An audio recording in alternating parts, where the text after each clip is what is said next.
Ils sont venus de partout rendre un dernier hommage à l'ancien vice-président de la République démocratique du Congo et sénateur Abdoulaye Yerodia Ndombassi. Son épouse, ses enfants, sa famille biologique et politique, ses amis et connaissances n'ont pas su contenir leurs larmes.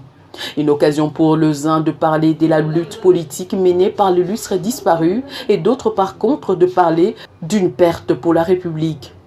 Tout en reconnaissant sa lutte, les corps académiques de l'université William Booth ont décerné en même temps un diplôme au sénateur Yerodia Ndombassi. Il était fidèle à l'idéal qu'il poursuivait.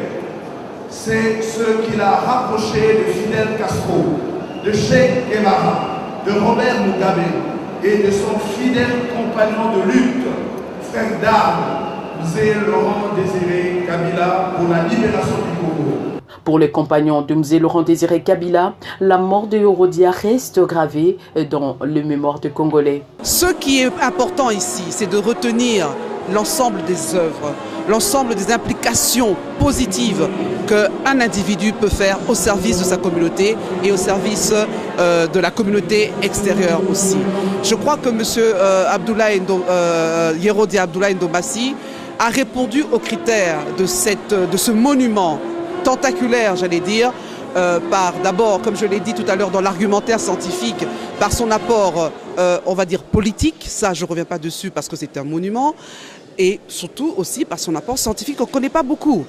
Monsieur Abdoulaye, qui est aussi professeur de philosophie et surtout psychanalyste. Et vous verrez que, pour la petite histoire, quand vous le voyez tout le temps, il avait un français châtié. Je garde le souvenir d'une intelligence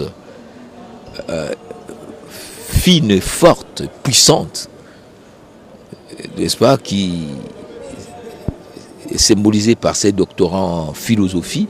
Le philosophe Yerodia Ndombassi fut directeur de cabinet de Mzee Laurent Désiré Kabila.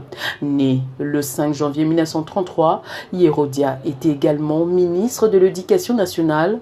Au terme des accords de Sand City, Yerodia Abdoulaye Ndombassi fut désigné comme l'un de 4 vice-présidents de la République, fonction qu'il exercera entre 2003 et 2006.